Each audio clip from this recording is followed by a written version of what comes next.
धर्माचा जणू मूर्तिमान पुतळा धर्माचा जणू मूर्तिमान पुतळा भासे जना भूवरी भासे जना भुवरी दीक्षा देऊनि जो जगतिया दीक्षा देऊनि जो जगतिया बद्धास हो उद्धरी बद्धास हो उद्धरी वाणीने वदता भागवती कथा वाणीने वदता भागवती कथा व्यासा प्रती भासला व्यासा प्रती भासला तो हा गुरुश्री जनार्दन असा तो हा गुरुश्री जनार्दन असा पाटांगणी शोभला पाटांगणी शोभला सद्गुरुनाथ महाराज की जय. हरे नमः. श्री शुकोवाच भरतस्यात्मज सुमतिर्नामा भीतोयमुहवाव केचित् पाखंडिन ऋषभपदवी मनुवर्तमानं चानार्या अवेद समां नातां देवतां स्वमनीषया पापी यस्यां कलौ कल्पयिष्यन्ति. भगवान वेदव्यास वर्णन करून सांगू लागले आणि शुकाचार्य राजा परीक्षितीला सांगतात. याप्रमाणे शुकाचार्य म्हणतात, हे परीक्षिते, ज्या भरताने या देशावर राज्य केलं आणि त्यामुळे अजनाभ असं नाव असलेला हा देश भारत त्या नावाने प्रचलित झाला, प्रसिद्ध पावला. तो भरत म्हणजे ऋषभदेवाचा पुत्र, ज्येष्ठ पुत्र. त्या भरताचा वंश या ठिकाणी सांगायला सुरुवात करतात की त्या राजा असणाऱ्या भरताचा पुत्र सुमती नावाचा होता. हा सुमती केचित पाखंडीन ऋषभपदवी मनोवर्तमानं चाणार्या. हा अत्यंत शुद्ध चारित्र्याचा होता, परंतु नंतर मात्र ऋषभदेव यांनी ज्या पद्धतीने आपल्या सर्व प्रकारच्या योग क्रिया करून आणि सर्व स्नान आचमन संध्या पूजा हे सगळं सोडून दिलेलं होतं, कारण मुक्त अवस्थेत ते जगत होते. मुक्तावस्थेत जगत असल्यामुळं, संन्यस्त वृत्तीने जगत असल्यामुळं स्नान आचमन, त्याचप्रमाणे प्राणायाम, तसंच शुद्धाचरण हे सगळं त्यांनी सोडून दिलेलं होतं. आणि हेच चांगलं आहे असं काही लोकांना वाटलं आणि त्यानुसार त्यांनी अनार्या अवेद समाम नाताम, वेदांनी न सांगितलेला किंवा वेदाने अमान्य केलेला वेद विरुद्ध अशा प्रकारच्या धर्माचं आचरण पुढे सुमतीच्या काही त्यांच्या मागे असणाऱ्या काही लोकांनी केलं आणि त्यानुसार तो धर्म प्रचलित झाला. स्वमनीषया पापी यस्याम कलौ कल्पयिष्यन्ति. या ठिकाणी भविष्य काळाचा प्रत्यय वापरलेला आहे की पुढे असे लोक होतील की जे धर्माचा या ठिकाणी धर्माच्या नावाखाली केवळ स्तोम करायला प्रवृत्त होतील. धर्म बाजूला राहील आणि धर्माचा जो केवळ बाह्य आचार आहे तोच शिल्लक राहील आणि जो आचार अनाचाराच्याच पातळीचा आहे, याला आपण विधर्म असं म्हणतो. हा विधर्म सर्वत्र प्रचलित होईल आणि मूळ धर्म बाजूला जाईल, मूळ संन्यस्त वृत्ती बाजूला जाईल आणि केवळ वरवरचा आंघोळ नको, पूजा नको, संध्या नको, त्याचप्रमाणे गंध नको, अशा प्रकारच्या केवळ स्वैर वृत्तीने लोक वावरतील आणि या दृष्टीने हे वर्णन करण्यात आलेले आहे. त्यानंतर प्रियव्रताचा हा जो वंश आहे तो सांगत असताना प्रियव्रताचा वंश या ठिकाणी चालू आहे आणि या वंशामध्ये जे अनेक श्रेष्ठ दर्जाचे महात्मे झाले त्यांच्यामध्ये प्रत्यक्ष ऋषभदेवाचा उल्लेख देवाचा अंश म्हणून केला. ऋषभदेवाचा पुत्र भरत, त्याचा वंश सांगितला आणि त्या भरतापासून पुढे 23 वंशज सांगितलेले आहेत. आपल्याला आश्चर्य असं वाटतं की आज आम्हाला एखाद्या व्यक्तीच्या वडिलाचं नाव विचारलं तर सांगता येईल, पण आजोबाचं काय होतं काय किंवा पणजोबाचं तर माहीतच नसतं, किंवा मुलाचं नाव माहीत असतं पण नातवाचं माहीत नाही, पणत्वाचं माहीत नाही. इथे 23 वंशज सांगितलेले आहेत या भरताच्या नंतर.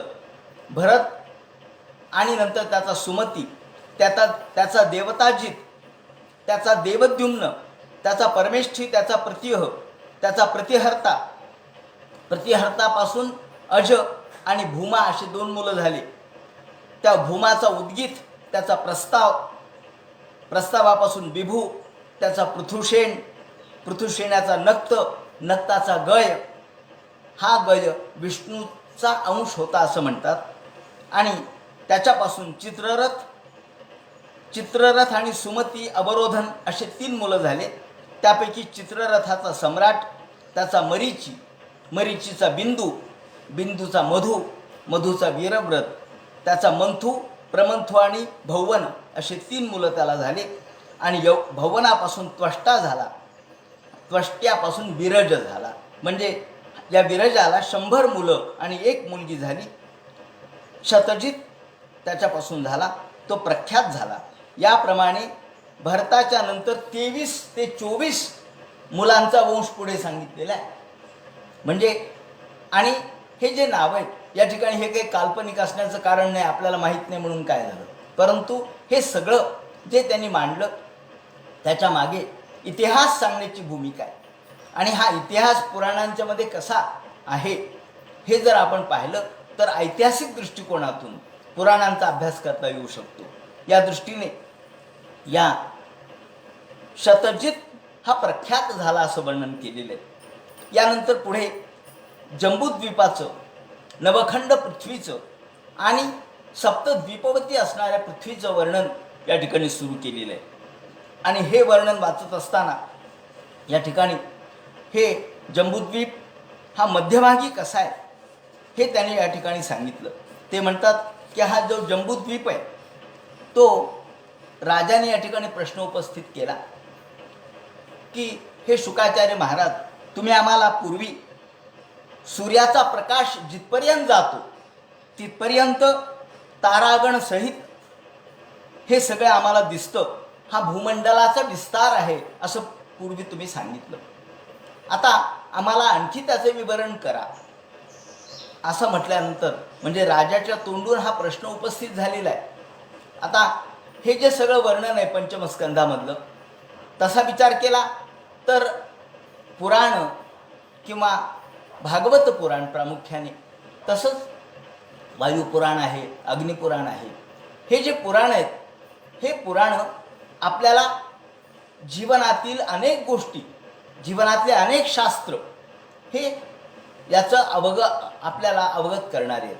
म्हणजे अनेक शास्त्राचं ज्ञान माणसाला व्हावं या दृष्टीने हे सगळे पुराणं रचण्यात आलेले आहेत. आणि हे सगळं ज्ञान एका ठिकाणी मिळावं, एका छत्राखाली मिळावं. नाहीतर मग भूगोलाच्या वर्णनाची गरज नव्हती. खगोल आणि भूगोल काय करायचे?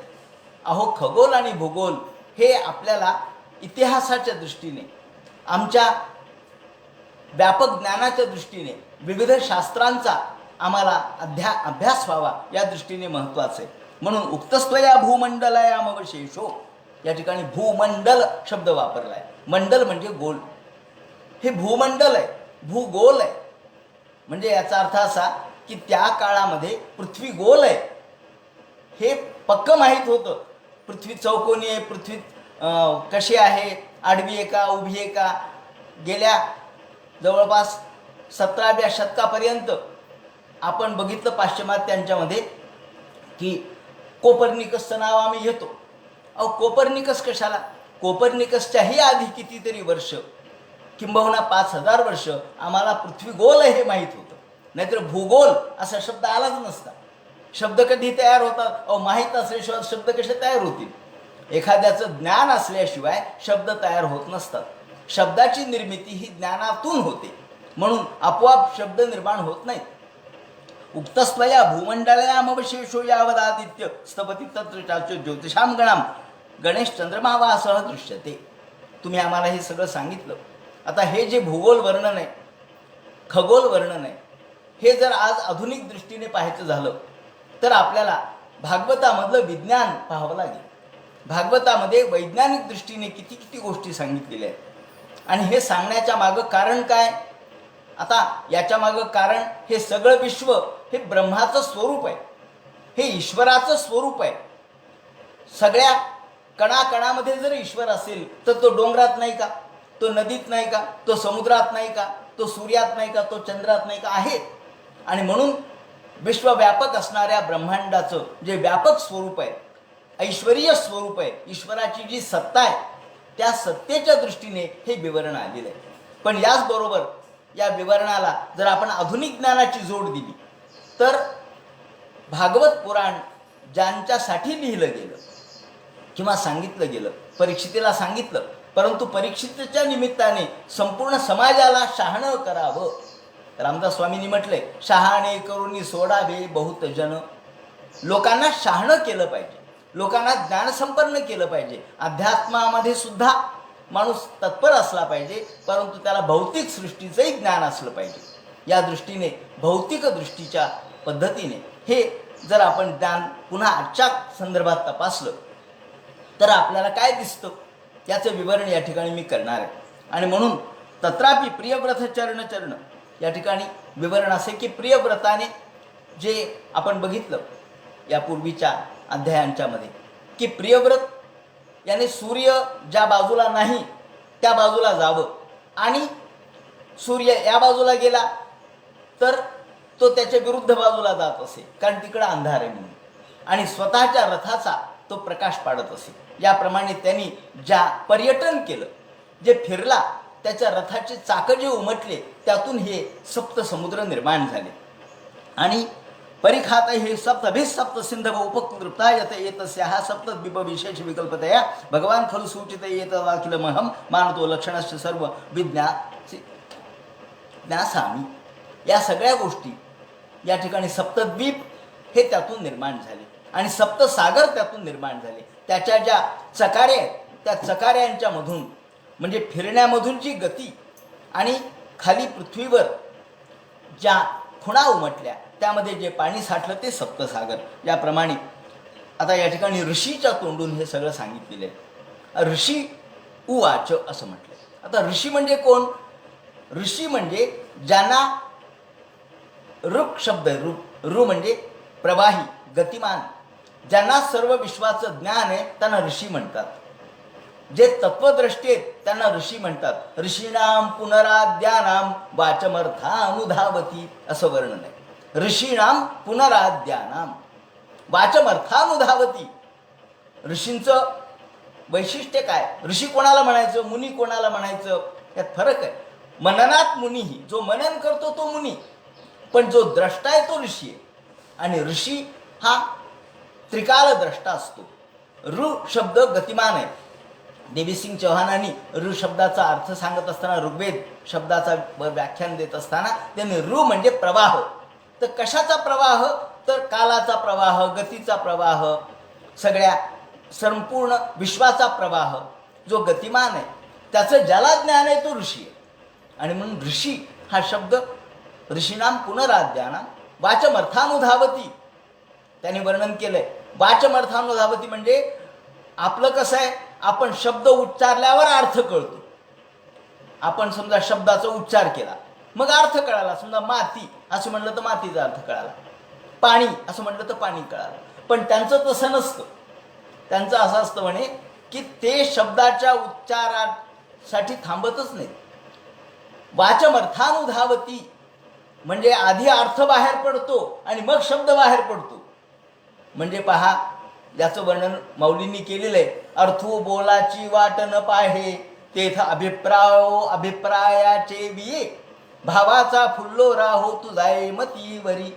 9व्या अध्यायामध्ये त्यांनी म्हटलंय माऊलींनी की अर्थो बोलाची वाट न पाहे, अर्थ मनात आहे पण तो शब्दाची वाट पाहत नाही. म्हणजे शब्द नंतर येतात, आधी अर्थ बाहेर पडतो. याला म्हणतात ऋषी. तेव्हा ऋषी म्हणजे काय की ज्यांचे अर्थ आधी व्यक्त होतात आणि मग शब्द येतात. आपले शब्द येतात आणि माग अर्थ येतो, पण त्यांचं तसं नाही. अर्थो बोलाची वाट न पाहे तेथे अभिप्रायाचे अभिप्रायात येवी भावाचा फुल्लोरा होतू जाई मतीवरी. याप्रमाणे हे ऋषी त्रिकालदर्शी असल्यामुळं त्यांना हे सगळं त्यांच्या दृष्टीने दिसलेलं आहे आणि जे दिसलं ते त्यांनी व्यक्त केलं, ते मांडलं. आपल्याला दिसत नाही, आपल्याला दृष्टीच नाही, आपल्याला ज्ञान नाही, ज्ञानरूपी दृष्टी नाही, त्रिकालदर्शी आहेत. अहो सगळ्या जगामध्ये एका वेळेला पाहणारे ते तिन्ही काळ एका वेळेला पाहणारे. कालचं, आजचं आणि उद्याचं. अहो काळ काही दुसरीकडे आहे का? काळ इथंच आहे. पट काळाचा, ज्याप्रमाणे रीळ असतं, रीळ आपल्या सिनेमाच्या एखाद्या रील म्हणतो आपण त्याला, एखाद्या सिनेमाची जी कथा आहे, स्टोरी आहे, त्याचं एक रीळ आहे. आणि ती सुरू झालं म्हणजे आपण म्हणतो सिनेमा सुरू झाला, मध्यंतर झालं आणि समाप्त झालं. पण ती एकाच रीळवर आहे ना, एकाच पटावर आहे. तसं हा काळ एकाच पटावर आहे आणि एका पटावरचा काळ ऋषी एका वेळेला बघू शकतात, आपल्याला ते बघता येत नाही. असो, याप्रमाणे नवई महाराज भगवतो माय गुण विभूते हे काष्टा मनसा वचसा वादिगंतु मलम विबुधायुषापी पुरुषस्तस्मात् प्राधान्याने भूगोल विशेषम. हा शब्द भूगोल, मी आज म्हणालो मुद्दाम की भूगोल जो शब्द वापरला तो याच्यासाठी वापरला की गोल म्हणजे पूर्ण पृथ्वी कशी आहे, ती गोल आहे हे पहिल्यांदा या ठिकाणी ऋषींना कळालेलं आहे. आणि म्हणून भूगोल शब्द या ठिकाणी जो येतो तो अत्यंत महत्त्वपूर्ण आहे. ज्या भूगोल शब्दाने आपल्याला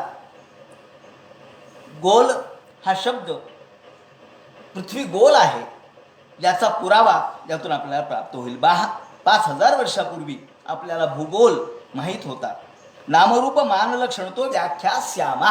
पाहता व्याख्यास्यामा, व्याख्यास्यामा म्हणजे काय? पंचमस्कंद शक्यतो कोणी सांगत नाही, कारण तो काही मनोरंजक नाही आहे, त्यात काही कथा नाही आहे, पण ज्ञान आहे आणि हे ज्ञान आज आपल्याला उपयुक्त आहे. व्याख्यास्यामा म्हणजे त्याची व्याख्या मी करतो. व्याख्या करतो म्हणजे काहीतरी गोष्टीमाष्टी सांगतो असं नाही, काहीतरी काल्पनिक सांगतो असं नाही. व्याख्या करतो म्हणजे शब्दामध्ये ते योग्य पद्धतीने ते मांडतो, नेमकेपणाने मांडतो. व्याख्या म्हणजे काय? व्याख्या म्हणजे एखाद्या गोष्टीबद्दलचं नेमकेपणा व्याख्येमध्ये असतो. म्हणून व्याख्यास्यामा आपल्याकडे वेदामध्ये नेहमी म्हटलेलं आहे. अथवा धर्म, धर्म म्हणजे काय त्याची मी व्याख्या करतो. अथ धर्म व्याख्यास्यामा.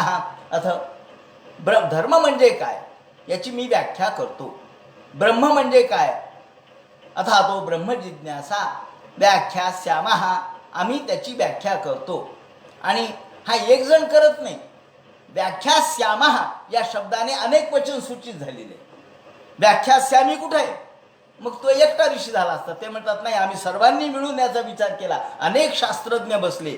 तसे हे अनेक ऋषी बसलेत आणि सर्व ऋषी या ठिकाणी भूगोलाबद्दल बोलत आहेत. आता आपण या भूगोलाचं विवरण करू. या ठिकाणी या पंचमस्कंधामध्ये असलेलं जे विवरण आहे ते इतकं महत्त्वाचं आहे. आणि या ठिकाणी जे श्रोते आहेत ते बाहेरचे बरेचसे श्रोते आहेत, जे ज्ञानी आहेत, जे विद्वान आहेत, जे वेगवेगळ्या क्षेत्रातलं अध्ययन केलेले आहेत, हे आज माझ्यासमोर आहेत. ते जरी ऑनलाईन म्हणजे समोर अदृश्य स्वरूपात असले किंवा आभासी सृष्टीत असले तरी ते खरे आहेत. म्हणून या श्रोत्यांच्यासाठी मुद्दाम मी या ठिकाणी पंचमस्कंधाबद्दलचा बारकावा आपल्यासमोर मांडणार आहे की भागवत नावाच्या ग्रंथाने आपल्याला, भागवत म्हणजे लोकांना असं वाटतं की काहीतरी गोष्टी सांगितल्यात, काहीतरी आपल्याला कपोलकल्पित गोष्टी सांगितल्यात, असं नाही आहे. भागवत पुराण आम्हाला विचक्षण करणार आहे, ज्ञान देणार आहे.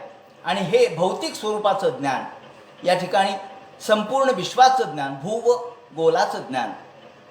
भूगोल विशेषम नामरूपमान लक्षण, तो याचं नाव, याचं रूप आणि याचं लक्षण, या 3 गोष्टींनी आम्ही याची व्याख्या करत आहोत असं म्हणून त्यांनी सांगायला सुरुवात केली.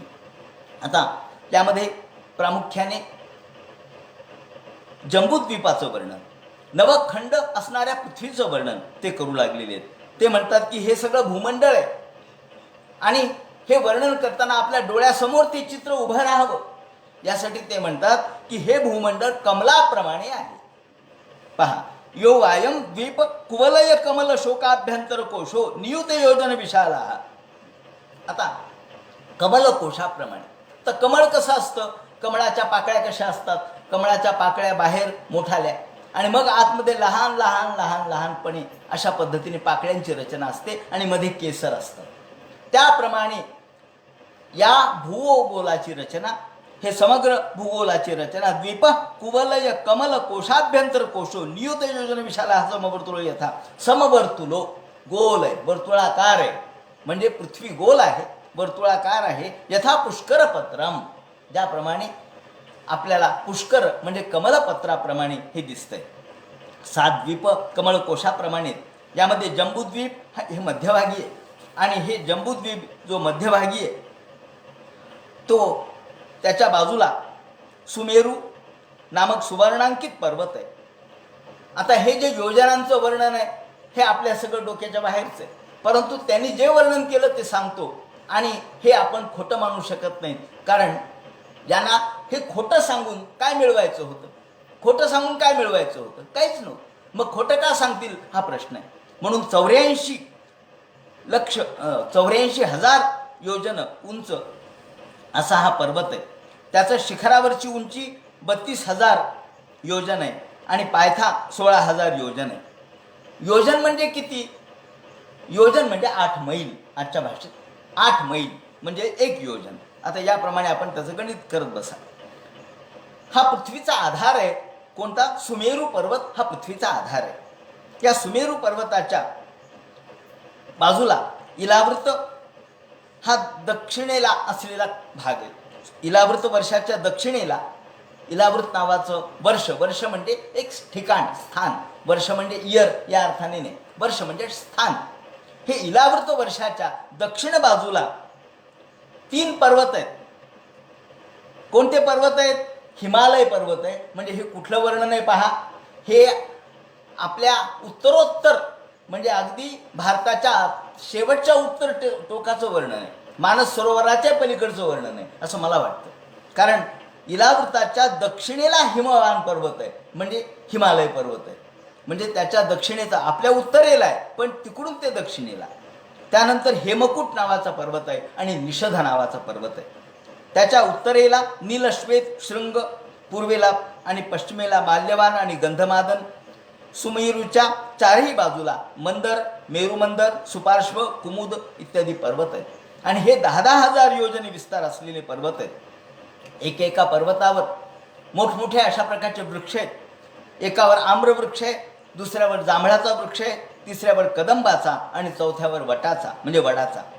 आणि याचं वर्णन अतिशय सूक्ष्म स्वरूपात केलेलं आहे की या आंब्याचा जे वृक्ष असलेला जो पर्वत आहे त्याच्यामधून जो आमरस त्यामधून ओघळतो त्याचे समुद्र होतात असं वर्णन केलेलं आहे. त्यानंतर जांभळाच्या मध्ये सुद्धा जो जांभळ किती मोठं आहे म्हणे, एक जांभूळ तर हत्ती एवढं मोठं आहे. एक एक जांभूळ हत्ती एवढं मोठं आहे. आणि ते जेव्हा या ठिकाणी पडतं आणि त्या जांभळाच्या मधून जो रस आहे तो वाहतो, नदीप्रमाणे वाहतो.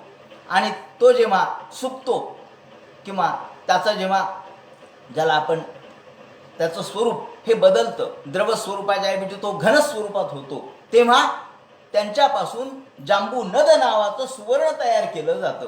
म्हणजे सुवर्ण हे त्या जांबू नद सुवर्ण आहे. आणि अनेक ठिकाणी जांबूनद सुवर्णाचा उल्लेख आहे. मी मागे बोललो होतो की जांबूनद सुवर्ण हे देव परिधान करतात. म्हणजे त्यांच्यापासून निर्माण झालेले अलंकार देव परिधान करतात. आणि हाकाटक नावाचं जे सुवर्ण आहे त्यांच्यापासून निर्माण झालेले जे अलंकार आहेत ते राक्षस किंवा महादेवादी किंवा नाग वगैरे परिधान करतात असं वर्णन आहे. म्हणजे सुवर्णाचे 2 प्रकार आहेत. एक हाटक नावाचं सुवर्ण आणि एक जांबूनद नावाचं सुवर्ण. तर जांबूनद हे देव परिधान करतात, देवांच्या स्त्रिया परिधान करतात. त्यानंतर कदंब हा वृक्ष आहे आणि वट हा वृक्ष आहे. त्यानंतर सरोवर आहेत सुंदर सुंदर. त्यामध्ये नंदन सरोवर आहे, वैभ्राजक सरोवर आहे, चित्ररथ सरोवर आहे आणि सर्वतोभद्र सरोवर आहे. आता आपल्याला आठवत असेल की 3ऱ्या स्कंदामध्ये आपण पाहिलं जेव्हा कर्दम महामुनी आपल्या पत्नीला घेऊन या वेगवेगळ्या कामग विमानात बसून वेगवेगळ्या ठिकाणी गेले, फिरले, तर त्यामध्ये कुठं कुठे गेले याचं वर्णन करत असताना त्यांनी वैभ्राजक आणि चित्ररथ या सरोवरांचा उल्लेख केलेला आहे. म्हणजे त्या काळापासून हे प्रसिद्ध होते. त्यानंतर सुमेरूच्या वर शिखरावर ब्रह्मदेव यांचं ठिकाण आहे. अगदी शिखरावर ब्रह्मदेवाचं स्थान कुठे आहे तर सुमेरूच्या शिखरावर आहे. आणि त्याच्या बाजूला इंद्र, वरुण यांच्या नगरी आहेत. त्या भूमंडळाची त्रिज्या सूर्यप्रकाश जितक्या दूरवर जाऊ शकतो इतकी दूर आहे. आणि यानंतर द्वीपाचं वर्णन केलेलं आहे. प्लक्षद्वीप, शाल्मली द्वीप, क्रौंच द्वीप हे एक एक द्वीप आहे. तर क्रौंच द्वीपाबद्दल असं म्हणतात की क्रौंच द्वीप हा जो आहे तिथून क्रौंच पक्षी मानस सरोवरामध्ये जातात. आता क्रौंच पक्षाला मानस सरोवरामध्ये जाता येत नव्हतं मधल्या त्या काळात. आणि मग घटना अशी घडली की महादेवाच्याकडे प्रत्यक्ष परशुराम आणि कार्तिकेय दोघेही धनुर्विद्या शिकत होते. आता कार्तिकेय तर पुत्रच होते, पण परशुराम हे शिष्य म्हणून महादेवाकडे दोघेही शिकत होते. याचं वर्णन आपल्याला मेघदूतामध्ये त्याचा उल्लेख त्यांनी केलेला आहे कालिदासाने.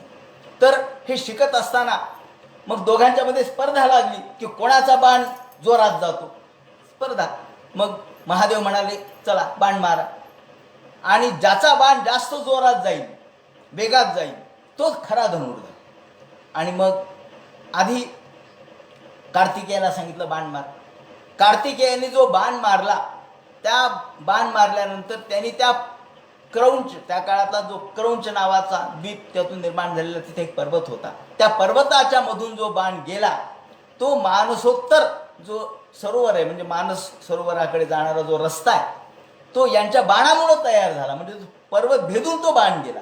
आणि म्हणून म्हणे हे जे क्रौंच पक्षी आहेत ते जेव्हा इकडं थोडाशी उष्णता वाढते तेव्हा ते थंडीसाठी पुन्हा तिकडं जातात. तर त्या जिथून त्यांचा बाण गेला, तो जो ती जी जागा निर्माण केली पर्वतामध्ये, त्यातून हे क्रौंच पक्षी जातात असं वर्णन मेघदूतकारांनी केलेलं आहे, कालिदासांनी केलेलं आहे. असो, याप्रमाणे लक्षद्वीप, द्वीप, शाल्मली द्वीप, क्रौंच द्वीप असे सप्तद्वीपाचं वर्णन या ठिकाणी करण्यात आलेलं आहे.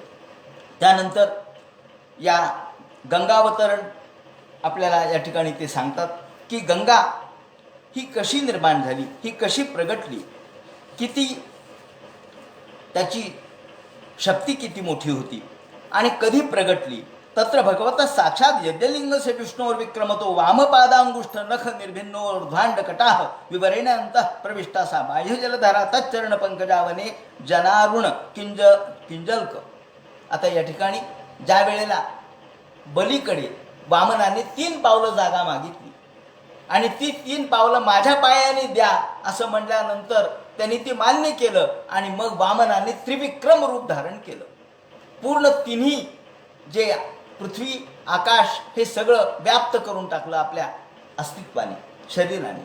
आणि मग त्यांच्या वामनाच्या आता पायाला, म्हणजे एक पाय त्यांनी स्वर्गामध्ये ठेवला, त्यावेळेला वामपादांगुष्ठ नख निर्भिन्नो अर्ध, ज्या वेळेला त्यांनी पाय ठेवला तेव्हा त्याच्या डाव्या पायाच्या अंगठ्यानी, भगवान विष्णूच्या डाव्या पायाच्या अंगठ्यानी आकाशाचा ब्रह्मकटाह फुटला आणि त्यातून विवरेणांतः प्रविष्टा सा बाह्य जलधारा, त्यातून जे बाह्य जलधारा वाहू लागल्या, धो धो धो धो धो धो नदी वाहू लागली. तच्चरण पंकजावने जना ऋण, ते जे पाणी आहे ते लोकांच्यासाठी पवित्र ठरलं आणि ते अखिल जगदघ मलापोहपस्पर्शना, सगळ्या जगाचं मळ, जगाचं पाप नष्ट करणारी ही गंगा, ही आकाशगंगा यातून निर्माण झाली. मला साक्षात भगवत पदीत्युनुपलक्षित वचोभिधीय मानाति महता कालेन, आणि यालाच त्यांनी प्रत्यक्ष भगवंताच्या पदापासून झाली म्हणून त्याला विष्णुपदी असं नाव आहे. ही विष्णुपदी आहे, ही विष्णूच्या पायापासून निर्माण झाली, साक्षात भगवत पदीत्युनुपलक्षित म्हणून गंगेला विष्णुपदापासून निर्माण झालेलं म्हणून महत्व आहे. आणि ही गंगा विष्णुपदापासून, अर्थात विष्णुपद म्हणजे कुठे आहे, सर्वात उंच आहे, जे ध्रुवपद आहे तेच विष्णुपद आहे. तद विष्णो परमं पदम सदा पश्यन्ति सूरयः दिवीव चक्षुराततं तद विप्रासो विपन्यो जागवाम सस्यमिंदते. विष्णोर्यत् परमं पदम, ते विष्णूचं परमपद आहे. आणि कोण बघू शकतं, फक्त ज्ञानी बघू शकतो. तो सद्विष्णो परमं पदम सदा पश्यन्ति सूरयः, फक्त देव बघू शकतात, ज्ञानी बघू शकतात. आणि म्हणून या त्यावेळेला फक्त विष्णुपद एवढंच नाव होतं, यात तद विष्णुपदमाहुः, ते विष्णुपद आहे. तिथून या गंगेची निर्मिती झाली. गंगावतरण आपण म्हणतो ना, गंगा कशी आली खाली, गंगेचं अवतरण कसं झालं. पुढे ती या ठिकाणी आपल्या स्वतःच्या वडिलांच्या किंवा पितरांच्या मुक्तीसाठी यांनी आणली असेल, परंतु त्याच्या आधी ही गंगा आकाशामध्ये कशी प्रगटली याचं विवरण त्यांनी केलेलं आहे. सगराने आणली म्हणून आपण तिला या ठिकाणी सगर पुत्रांनी ही आणली.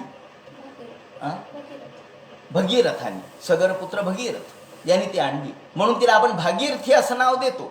पण त्याच्या आधी आकाशामध्ये ती प्रगटली. यत्र ह वाव वीर व्रता औत्तानपादीही त्यांनी वर्णन केलं आहे. जिथे औत्तानपादी म्हणजे प्रत्यक्ष ध्रुव, हा परम भागवतो स्मत्कुल देवता चरणारविंदो कमती, त्या ठिकाणी हा ध्रुव याचं स्थान आहे, आढळ स्थान आहे. तिथून ही प्रगटली. आणि याप्रमाणे या गंगेचं वर्णन करण्यात आलं. तत्रापि भारतमेव वर्ष. आणि या गंगेप्रमाणेच हजारो अशा प्रकारचे पर्वत, नद्या, त्याचप्रमाणे समुद्र, या सर्वांचं वर्णन या ठिकाणी त्यांनी केलं.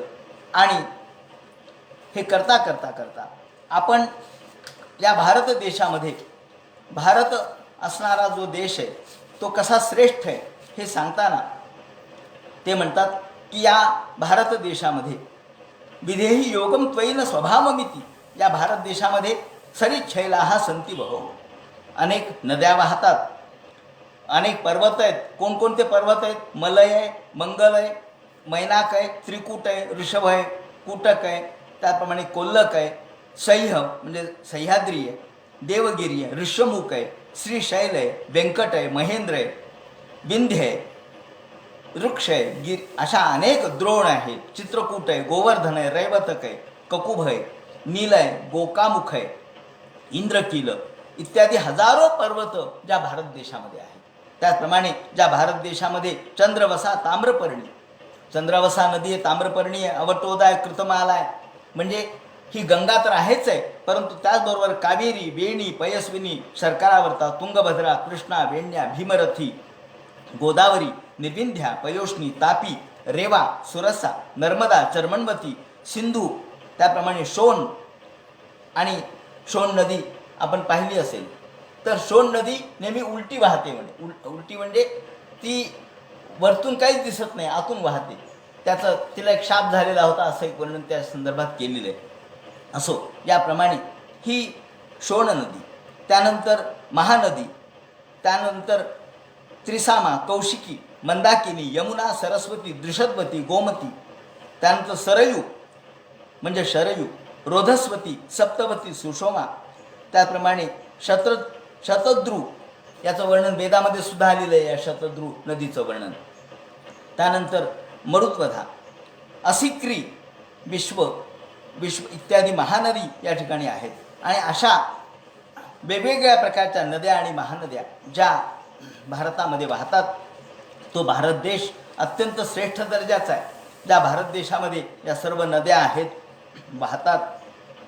भारत ही कर्मभूमी आहे. या ठिकाणी ते म्हणतात की भारत ही कर्मभूमी आहे. आणि बाकीचे जे 8 वर्ष आहेत, म्हणजे एकूण 9 वर्षांचं वर्णन या ठिकाणी केलेलं आहे, त्यापैकी बाकीचे 8 वर्ष हे भोगभूमी आहेत, पण भारत तेवढी कर्मभूमी आहे. कारण इलावृत हे जे वर्ष आहे, त्या इलावृत वर्षाचं वर्णन त्यांनी केलं की त्याच्या दक्षिणेला हा हिमालय पर्वत आहे आणि भारत आहे. पण इलावृत या ठिकाणी प्रत्यक्ष भगवान शंकराचं स्थान आहे. का तर शंकर एकटेच त्या ठिकाणी पुरुष आहेत, बाकीचे स्त्रीत्व प्राप्त झाले. नवमस्कंदात त्याचं वर्णन आलेलं आहे की शंकर पार्वती जेव्हा त्या वनामध्ये गेलेले होते, तेव्हा त्या ठिकाणी ऋषीमुनी शंकर पार्वतीचं दर्शन घेण्यासाठी आले.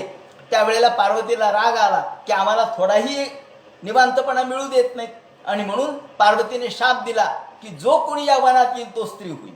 हे नवमस्कंदात त्याचं वर्णन आलेलं आहे, तेव्हा आपण बघू. आणि त्यामुळं तिथे जो ज्या वनात जातो तो स्त्री होतो, हे इलावृत आहे. जो ज्या वनात गेला की स्त्री होतो, स्त्रीत्व प्राप्त होतं. त्याप्रमाणे या शापामुळं स्त्रीत्व प्राप्त होणाऱ्या त्या इलावृत भागामध्ये फक्त भगवान शंकर हेच तेवढे पुरुष आहेत. इतर 8 वर्षामध्ये त्याने वर्णन केले की त्रेतायुगाप्रमाणे काळ असतो. आता हे देखील मोठं मार्मिक विवरण या ठिकाणी केलेलं आहे की इतर युगात, म्हणजे जसा आता समजा कलयुग चालू आहे, आता आपल्याकडे कलयुगाचा काळ, कलयुगाची स्थिती आपल्याला माहीत आहे, पण त्रेतायुगातला काळ आपल्याला माहीत नाही.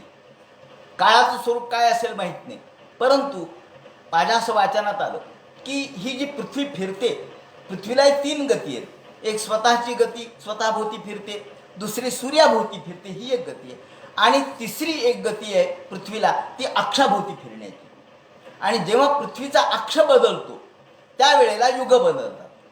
आणि म्हणजे जसं आपण सकाळ झाली म्हणजे पृथ्वीच्या स्थानात बदल झाला ना, म्हणूनच सकाळ झाली, तसं युग पालटलं म्हणजे पृथ्वीच्या स्थानात बदल झाला. आणि प्रत्येक स्थान भिन्न भिन्न आहेत. आता आपण इथे आहेत म्हणून कलयुग आहे. आणखी पृथ्वी दुसरीकडे गेली तर कदाचित त्रेतायुग सुरू होईल, आणखी दुसरीकडे गेली तर द्वापार युग सुरू होईल, आणि तिथल्या सगळ्या कालगणना वेगळ्या असतील, असं वर्णन एका ठिकाणी मी वाचलं. तेव्हा तात्पर्य असं किंवा आपण काही एवढे ज्ञानी नाही, पण जे या ठिकाणी नव्या पद्धतीचं संशोधन चाललेलं आहे ते असं आहे की पृथ्वीच्या या तिसऱ्या गतीवर युगाची संकल्पना अवलंबून आहे. आणि म्हणून आता आपण कलयुगात आहोत, पण पृथ्वीची जी अक्ष रूपातली गती बदलली की त्या ठिकाणी त्रेतायुग सुरू होईल, त्याप्रमाणे द्वापार युग सुरू होईल. आणि मग तिथल्या सगळ्या काळाच्या संकल्पना वेगवेगळ्या आहेत, काळाच्या कल्पना भिन्न भिन्न आहेत. त्यामुळं ते म्हणतात की बाकीच्या 8 ठिकाणी जे वेगवेगळे सांगितलेले आहेत वर्ष, त्या 8 ठिकाणी 8 वर्षांच्या मध्ये तत्र तु त्रेतायुग समाहा कालो वर्तते. आता हे ज्ञानाने सांगितलंय त्यांनी, काही मनोरंजनासाठी सांगितलं नाही की त्रेतायुगासारखा काळ असतो. आता त्रेतायुगासारखा काळ म्हणजे काय, तर 10,000 वर्ष एवढं आयुष्य असतं त्या काळामध्ये. आणि त्यांनी असं वर्णन केलंय, यत्र देवपतया स्वे स्वेर गणनायकैर्विहित महारहणा हा सर्व तु कुसुम. त्या ठिकाणी सुंदर अशा प्रकारचे फुलं फुललेली असतात, सुगंध वातावरण असतं, मोठा आनंद असतो. भोगभूमीच आहे, फक्त भारत ही कर्मभूमी आहे बरं का. भारतवर्ष फक्त कर्मभूमी आहे, बाकीचे सगळे 8 जे सांगितले ते सगळे भोगभूमी आहेत. या ठिकाणी देव मोठ्या आनंदाने क्रीडा करत असतात. सुललित सुरसुंदरी नाम कामकला कामकलिल विलास हास लीलावलोकाकृष्ट मनोदृष्टया स्वैरम विहरंती. अत्यंत स्वैरपणाने राहत असतात आणि इथे ते अत्यंत आनंदाचा भोग भोगतात. फक्त शेवटच्या आता मृत्यूच्या आधी तिथे प्रजा निर्माण होते, म्हणजे गर्भधारणा होते असं विवरण आहे. आता त्याचा पुन्हा वेगळा शास्त्रीय अर्थ आपल्याला शोधावा लागेल, काय म्हणतात ते. याप्रमाणे म्हणजे 10,000 वर्षामध्ये त्यांना पुत्र संतान होत नाही, कोणत्याच प्रकारचं संतान होत नाही, पण शेवटच्या वर्षात मात्र त्यांना संतान होतं. याप्रमाणे भवानीनाथ ही स्त्री गणार्भूत सहस्र, याप्रमाणे ते इथे आनंद घेत असतात. त्यानंतर इतर 8 वर्षामध्ये त्रेतायुगासारखं आयुष्य त्यांनी सांगितलं 10,000 वर्षाचं. आणि इलावृत यामध्ये प्रत्यक्ष संकर्षण हे स्वामी आहेत. संकर्षण हे प्रमुख आहेत. चतुर्व्यूहोपासना या ठिकाणी सांगितलेली आहे. ही चतुर्व्यूहोपासना म्हणजे आपल्याला यापूर्वी आपण बघितलं की प्रद्युम्न, वासुदेव, अनिरुद्ध आणि संकर्षण हे 4 प्रमुख उपासना पद्धती आहेत. ही तंत्र पद्धती आहे. आणि इथे इलावृत्तामध्ये संकर्षण स्वतः आहे. ते त्यांच्या चतुर्व्यूहोपासनेच्या अनुषंगाने संकर्षणाची पूजा प्रत्यक्ष महादेव करत असतात. महादेव संकर्षणाची उपासना करत असतात. आणि म्हणून आपल्या सर्व भूतगणासह संकर्षण संज्ञामात्म समाधी रूपेण सन्निधाप्येतदभि कृणन भव उपधावती. आणि याप्रमाणे मग महादेवानी स्वतः संकर्षणाची जी स्तुती केलेली आहे ती या ठिकाणी दिलेली आहे. यानंतर भद्राश्व, केतुमाल, हरी या प्रकारचे वर्ष सांगितलेत. भद्राश्वामध्ये हैशीर्ष हा देव आहे. प्रत्येक वर्षामध्ये, वर्ष म्हणजे ठिकाण आहे बरं का, वर्ष म्हणजे ठिकाण, त्या ठिकाणी कोणकोणत्या देवताची उपासना चालते ते सांगितलंय. जसं आता आपण बघितलं इलावृत्तामध्ये प्रत्यक्ष महादेव हे पुरुष आहेत आणि उपासना चालते संकर्षणाची. त्यानंतर भद्राश्वामध्ये हयशीर्ष यांची उपासना चालते. त्यानंतर केतुमाल यामध्ये कामदेवाची उपासना चालते, कारण प्रद्युम्न आहे त्यामुळं कामदेवाची उपासना चालते. आणि हा हरी या ठिकाणी हरी नावाचं जे वर्ष आहे हरिवर्ष, तिथे नरसिंहाची उपासना चालते. या हरिवर्षाचं वर्णन करत असताना त्यांनी म्हटलंय की प्रत्यक्ष नरसिंहाचं सुंदर रूप उभं केलेलं आहे. या नरसिंहानी कशा पद्धतीने आमचं रक्षण करावं ते हरिवर्षाच्या अनुषंगाने त्यांनी सांगितलं. आणि या वर्णनामध्ये एक फार महत्त्वाचा मुद्दा आहे, तो म्हणजे स्वस्त्यस्तु विश्वस्य खलः प्रसीदताम. या ठिकाणी जी प्रार्थना केलेली आहे हरिवर्षामधल्या नृसिंहाची, स्वस्त्यस्तु विश्वस्य खलः प्रसीदताम ध्यायन्तु भूतानि शिवं मिथो धिया मनश्च भद्रं भजता दधोक्षजे आवेशताम नो मतिरप्यहेतुकी. या श्लोकामध्ये आपल्याला प्रत्यक्ष पसायदानाचं प्रतिबिंब दिसतं. स्वस्त्यस्तु विश्वस्य खलः प्रसीदताम, जे खडांची व्यंकटी सांडो तया सत्कर्मी रती वाढो, भूता परस्परे पडो मैत्र जीवांचे, स्वस्त्यस्तु विश्वस्य खलः प्रसीदताम. सगळ्या जगाचं कल्याण हो, स्वस्त्यस्तु विश्वस्य खलः, अर्थात जगातले जे दुष्ट आहेत त्यांचा दुष्टपणा जावो. खलः प्रसीदताम, खलांच्यामध्ये सुद्धा खल प्रवृत्ती नष्ट हो, म्हणून दुष्टांची दुष्ट प्रवृत्ती नष्ट हो, हे जे पसायदानामधलं मुख्य सूत्र आहे ते आपल्याला भागवतामध्ये पाहायला मिळतं. म्हणजे ज्ञानेश्वर महाराजांनी किती अभ्यास केला होता, किती वाचन केलं होतं, किती गोष्टी पाहिल्या होत्या हे यातून दिसतं. सहज हे काही शब्द आपोआप येऊ शकत नाही, त्याच्या मागे अभ्यास आहे, अध्ययन आहे.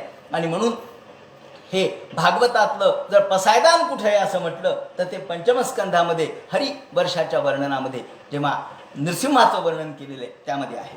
म्हणून यामध्ये स्वस्त्यस्य विश्वस्य खलः प्रसीदताम, म्हणून ध्यायन्तु भूतानी शिवम मिथो धिया. ध्यायन्तु भूतानी, संपूर्ण जगाचं कल्याण हो, विश्वाचं कल्याण हो, दुष्टांची दुष्टबुद्धी नष्ट हो आणि शुद्ध बुद्धीने ते संपूर्ण प्राणीमात्रांच्या मध्ये सद्भावना निर्माण हो. ध्यायन्तु भूतानी शिवम, शिवम म्हणजे सगळ्यांचं कल्याण हो, शिव म्हणजे कल्याण, सर्वांचं मंगलमय हो, कल्याण हो. मिथो धिया, सगळ्यांची बुद्धी शिव अर्थात कल्याणकारक हो. या ठिकाणी दुष्टांचा दुष्टपणा जाओ, ही जी वैश्विक प्रार्थना माऊलींची आहे तीच प्रार्थना भागवतांनी केलेली आहे. ही मुद्दाम मला या ठिकाणी अधोरेखित करायचं आहे. त्यामुळं या ठिकाणी या इलावृत खंडानंतर भद्राश्व, केतुमाल आणि हरी याचं विवरण आपण केलं. त्यानंतर रम्यक याचं वर्णन केलेलं आहे. यामध्ये वैवस्वत मनूचं राज्य चाललेलं आहे आणि वैवस्वत मनूचं राज्य हे या रम्यक ठिकाणी चाललेलं. चाक्षुष मन्वंतराच्या नंतर या ठिकाणी चाक्षुष मन्वंतर आपल्याला माहिती आहे की मत्स्य अवतार भगवंताने धारण केला तो समुद्र चाक्षुष मन्वंतरामध्ये, आणि या चाक्षुष मन्वंतरामध्येच भगवंतानी मत्स्यावतार कच्छावतार धारण केला, त्याचं वर्णन.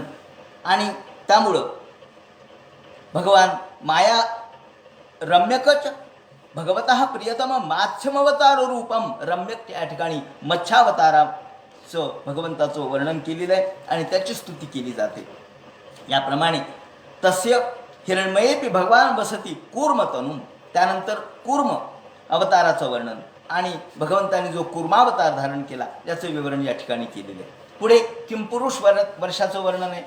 किंपुरुष वर्ष म्हणजे किंपुरुष हे एक वर्ष आहे, स्थान आहे, आणि या किंपुरुष वर्षामध्ये म्हणजे हे सुग्रीव हनुमान वगैरे कुठे होते, हे किंपुरुष वर्षामध्ये होते, किंपुरुष या ठिकाणी होते.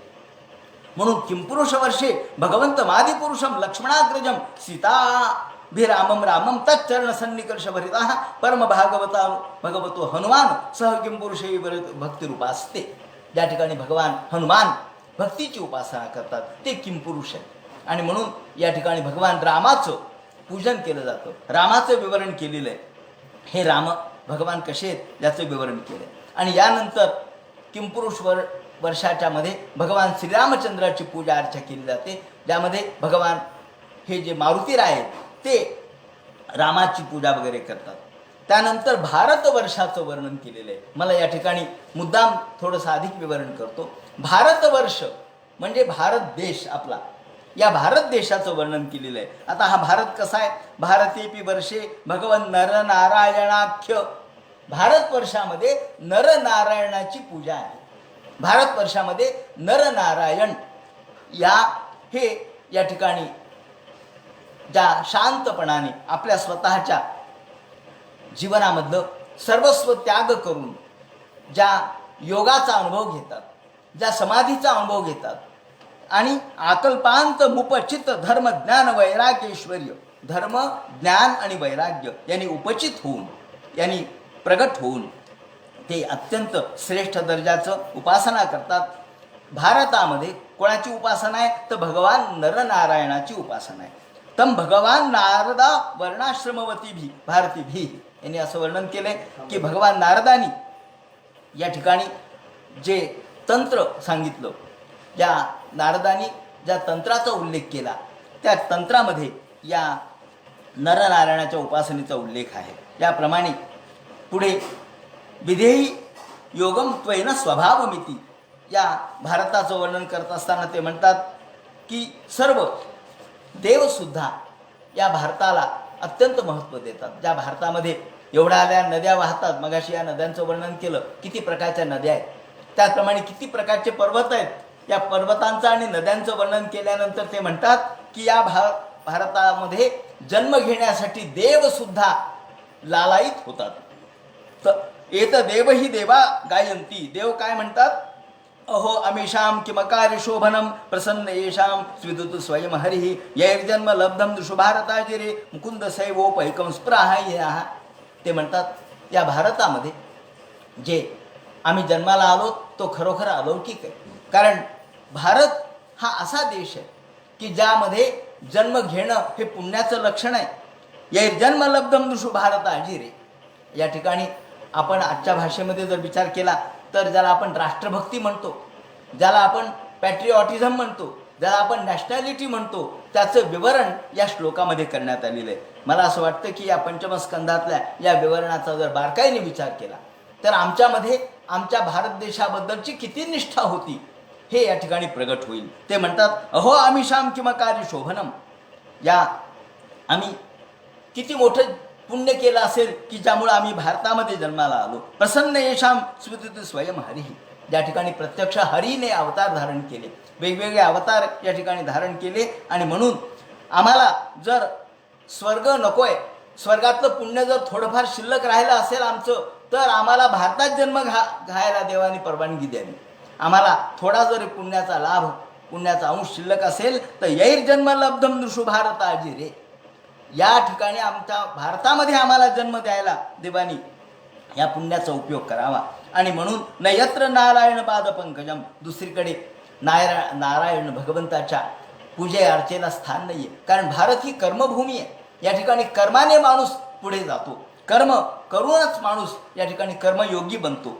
कल्पायुषाम स्थान जया पुनर्भवात, ते म्हणतात की आम्हाला एक कल्प आयुष्य जर मिळालं, एक कल्प आयुष्य म्हणजे किती कोटी वर्ष, परंतु त्यात एका कल्पभर आयुष्य जरी मिळालं तरी त्यातलं एक क्षणभर आयुष्य, क्षणायुषाम भारत भूज योबरम, त्यातलं एक क्षणभर आयुष्य आम्हाला भारतासाठी द्या.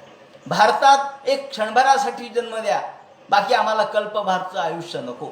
आम्हाला अनेक जन्म नकोय, आम्हाला एक क्षणभर जरी जन्म मिळाला आणि तो फक्त भारतात मिळाला तर आमच्या जीवनाचं कल्याण होईल. म्हणून कल्पायुषाम स्थान दया पुनर्भवात क्षणायुषाम भारत भूजयोवरम, भारतातलं एक क्षणभर आयुष्य श्रेष्ठ आहे. कल्पभर आयुष्यापेक्षा आपण म्हणतो ना मुहूर्तंज्वलितम श्रेयः न च धूमायितं चिरम, एवढं चिरंजीव जीवन आम्हाला नकोय, कल्पाचं आयुष्य आम्हाला नकोय, आम्हाला क्षणभर आयुष्य दिलं तरी चालेल, परंतु ते भारतामध्ये द्या. क्षणेन मर्त्येन कृतम मनस्विना संन्यस संन्यात्य भयं पदम हरेः, आणि केवळ एक क्षणभर जरी आयुष्य आम्हाला मिळालं तरी आमचं कल्याण होईल. हे श्रद्धया बर्हिषी भागशो हवीर. हे भारत म्हणजे किती श्रेष्ठ आहे.